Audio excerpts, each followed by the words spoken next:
When a person uses love bombing to win over the heart of someone, it is manipulation. And manipulation is a form of witchcraft, which is something utterly diabolical and demonic. Witchcraft is a form of using manipulation to get what you want outside of the Holy Spirit. It can be as overt and extreme as using incantations, curses, and spells on people, or witchcraft can be as covert and insidious as pushing for things, even good and godly things, in the power of your human will instead of the power of the Holy Spirit.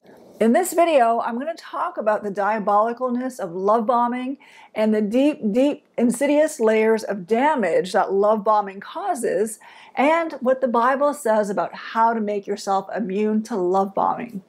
Now first, before we get into it, for those of you who are new to my channel, welcome. I'm Shaneen Megji. I'm a transition coach. Welcome to my channel on Toxicity is Not Your Destiny.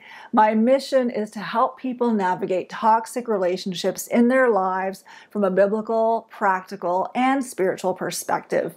So, what is love bombing? Well, according to the dictionary, love bombing is the action or practice of lavishing someone with attention or affection or gifts in order to influence or manipulate them. The aim of love bombing is to control and foster dependency. And love bombing can look like lavishing someone with praise and recognition, attention and care, expensive gifts, opportunities and promotions, status, prominence, a platform, prestige, a reputation, fame, connections. That is why love bombing can be such an attractive bait and also a dangerous bait, because it plays on your weaknesses, aspirations, vulnerabilities, or desires. So, what's the difference between generous giving that the Bible calls us to and love bombing? Well, while a generous person gives out of the inherent joy that comes with giving, with no strings attached, love bombing is not giving at all. A love bomber sees their benevolent acts as an investment or a payment up front in exchange for you to fulfill the agenda they have in mind for you for the rest of your life or the rest of your relationship with them. Of course, they'll never say this to you outright, but that is exactly how they think. It's all very insidious and calculating, and so love bombing is a silent contract that you enter into without ever realizing it when you start accepting their gifts, where you may actually have sold your very soul in exchange for all the gifts, attention, praise, opportunities that you're getting. And by the time you realize what you've gotten yourself into, it is extremely difficult to extricate yourself, because the love bomber has used their love bombing to keep you dependent or attached to them, and they've isolated you from the sources or connections that would have given you strength, power, or leverage. Love bombing creates an illusion of love, but its end goal is to win your heart to the degree that you become discontent or critical or detached from other people in your life. And that is what a love bomber seeks to do, to isolate you and triangulate you against the other people in your life. A lot of cults use this method to draw in new people. They lavish new people with all kinds of love and attention and support to get them hooked in and dependent on the cult, and also to isolate them from their friends and family. So you know you're dealing with a love bomber and not a genuine gift giver when you start to get into trouble for setting boundaries or for not complying with the wishes or expectations of the person who gave so much to you. You may face punishment or retaliation or stonewalling or guilt trips.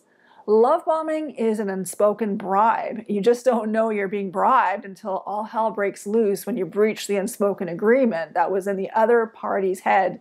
Love bombing can also be a substitute for love or a display of counterfeit love. It is what a person may resort to win a person's heart without engaging their own heart, either because they lack heartfelt empathy or they're incapable or unwilling to enter into someone else's emotional world. And this could happen with a narcissistic parent who may lavish their children with gifts and praise for good behavior, but be totally absent on an emotional level. Or it could be an intimate partner who may lavish you with a beautiful home, fancy vacations, nice clothes, and jewelry, but is nowhere to be found on a heart level or emotional level. This person may be controlling, angry, abusive, and unfaithful behind closed doors. This is where love bombing is presented as a substitute for love instead of an expression of love. It is manipulation. It is completely about meeting the need or the agenda of the giver and has nothing to do with heartfelt giving, the kind of giving where Jesus says it's more blessed to give than to receive. A love bomber gives the impression that they are giving, but their end game is to take. So the difference between generous giving and love bombing in a nutshell is this, and I would encourage you to write this down. Generous giving expresses love in one's heart. Love bombing masks the absence of love in one's heart. So now I'd like to shift gears and say that love bombing is not a new phenomena. There is a verse in Ecclesiastes which says, "What has been will be again. What has been done will be done again. There is nothing new under the sun." Is there anything of which one can say, look, this is something new? It was here already, long ago. It was here before our time. So, love bombing was here before our time. Psychology is talking about the issue more in these times and has come up with a name for it, but actually there are many examples in Scripture of love bombing in the Old Testament. It was not uncommon for kings or high-level officials or nations to use love bombing to get into alliances or to control people or buy people's allegiance. So, how did God's people react to love bombing in the Bible when they were love bombed? I'm going to share a few examples. So let's look at Abraham. There is an incident in Genesis chapter 14 where Abraham goes to war in order to get back his nephew Lot, who had been kidnapped. So Abraham pretty much created an army out of his household, and he recovered not only his nephew, but many others who had been kidnapped, and he also got the goods of Sodom and Gomorrah. So when the king of Sodom realized this and encountered Abraham, he asked Abraham to release to him the people from Sodom who were kidnapped, but told Abraham he could keep all the goods. And Abraham said, "I'm not taking anything from you, not even a thread of a sandal strap from you, because I refuse to give you any opportunity to say that you made me rich." So here we see that Abraham was very discerning. He could read into the situation that King Sodom wasn't just out there to give him a generous gift out of the outflow of gratitude in his heart. No, this king had another agenda in mind, and we know it by what Abraham said. He said, "I'm not going to give you any reason to say that I became wealthy because of you." So Abraham refused to accept any of the goods this king was offering him in order to not get ensnared or manipulated into any unspoken contracts or future expectations. Let's look at another example in the Old Testament with the prophet Elisha. There was an incident about a commander of an army named Naaman who had leprosy. Now Naaman went to see Elisha to see if God could heal him. So Elisha, instead of talking to him directly, sent out his servant to go tell Naaman to go into the river Jordan and wash 7 times. And Naaman was pretty miffed that Elisha didn't go to him directly, but he followed the instructions anyway, and he was completely healed. And so Naaman's response right after that was to give Elisha a generous gift. The scriptures say that Naaman brought 10 talents of silver, 6,000 shekels of gold, and 10 sets of clothing. And he offered that to Elisha, but Elisha responded, "As surely as the Lord lives, whom I serve, I will not accept a thing." Even though Naaman urged him, Elisha refused. The scripture doesn't say exactly why Elisha refused, but if Naaman was a high-ranking official who is used to giving gifts and money to get whatever he wants, Elisha certainly wanted to send a message that God's healing could not be bought and that he could not be bought, controlled, or influenced with gifts. Now, let's look at a fourth example, another example with Daniel, also in the Old Testament. In the book of Daniel, he served King Belshazzar. So there was an incident where King Belshazzar was holding a banquet and a hand came out of nowhere and began writing on the wall. So King Belshazzar could not understand what the hand wrote, so he called for Daniel to interpret. Since Daniel had the ability to interpret dreams, mysteries, and enigmas from God, So King Belshazzar says to Daniel, "Now I have heard that you are able to give interpretations and to solve difficult problems. If you can read this writing and tell me what it means, you will be clothed in purple and have a gold chain placed around your neck, and you will be made the third highest ruler in the kingdom." So was Belshazzar being generous, or was he love bombing Daniel?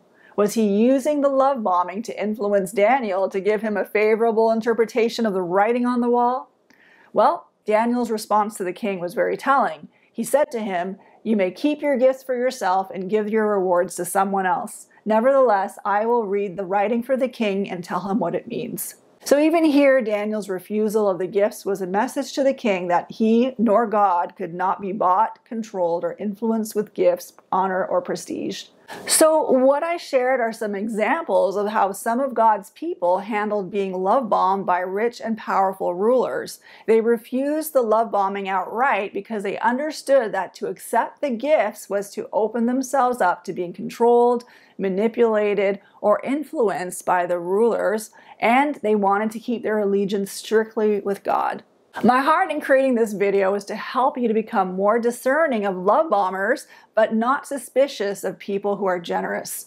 God wants to bless you with the generosity of people He sends to your life, but He doesn't want you to be duped by manipulative love bombers. So how can you tell the difference? Jesus said that you will know them by their fruit. A generous giver gives across the board. Their giving is in their very nature, and it manifests in how they go about life and how they go about their relationships.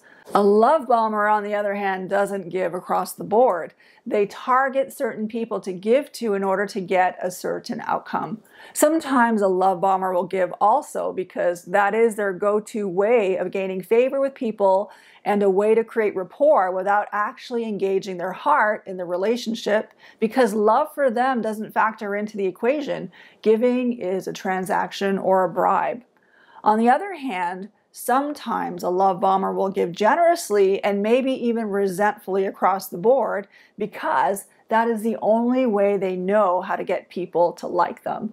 And these types of people haven't dealt with their man-pleasing spirit and man-fearing spirit. So their way to curry favor is to lavish people with flattery, praise, gifts, time, honor, service. And this has nothing to do with them being led by the Spirit or giving out of the outflow of love or gratitude in their hearts. Instead, because they may have been manipulated and controlled by others and felt powerless so much in their lives, they have resorted to love bombing as a way to control and influence others to get what they want or what they think they deserve. And unfortunately, even though wanting a certain outcome is not wrong, using love bombing is still a deception, and it is witchcraft.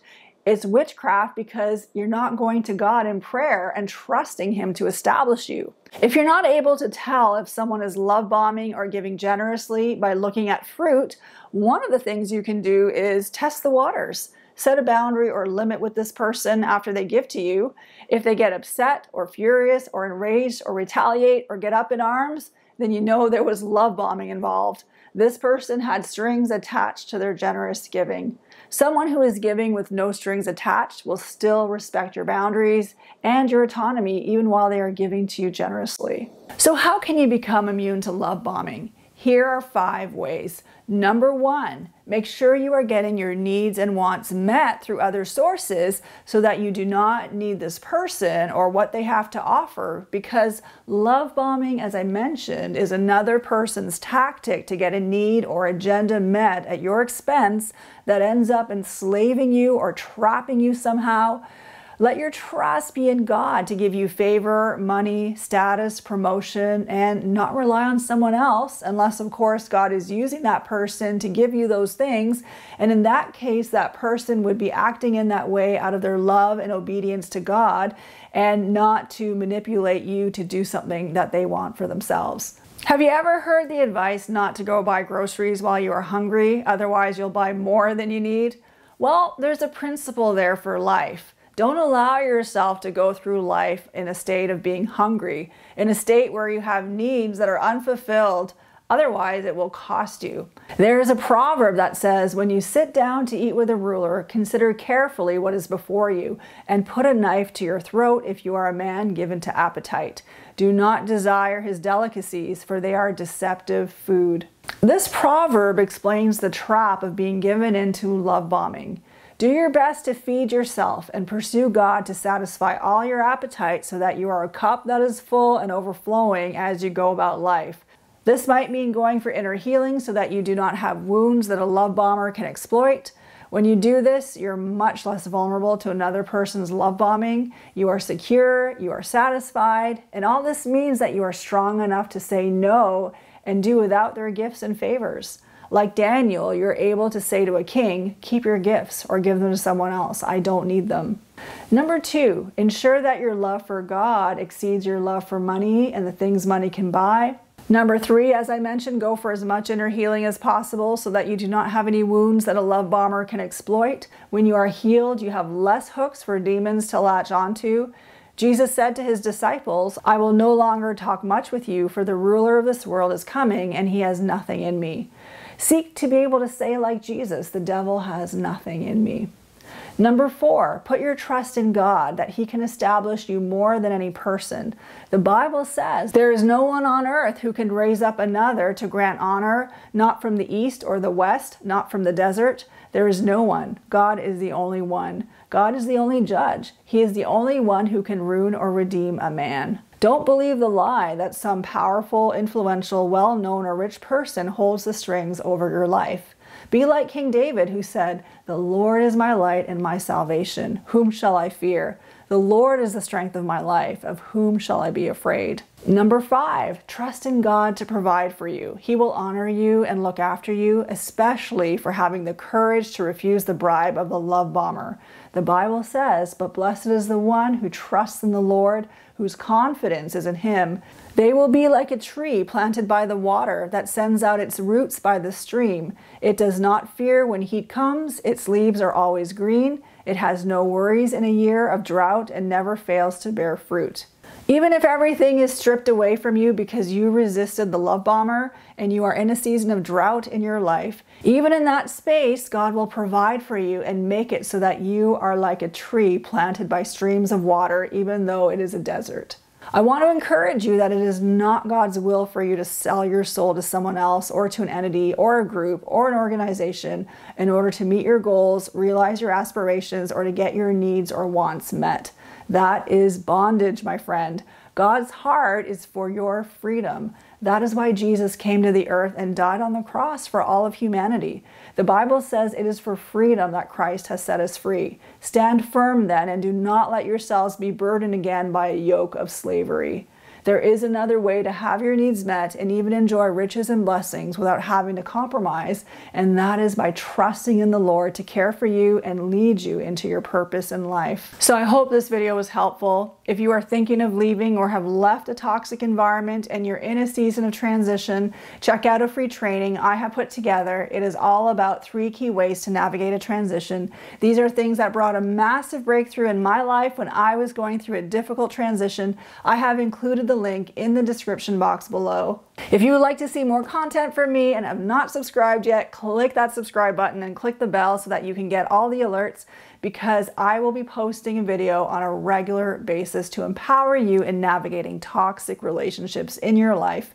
And if you like this video, please give it a like. This helps me to know what kind of content you like, and if you have suggestions of other topics you would like me to cover, please feel free to drop your ideas in the comments section. I appreciate it. I do read your comments. And this brings me to the end of my video. Thank you so much for watching. I look forward to seeing you in the next video.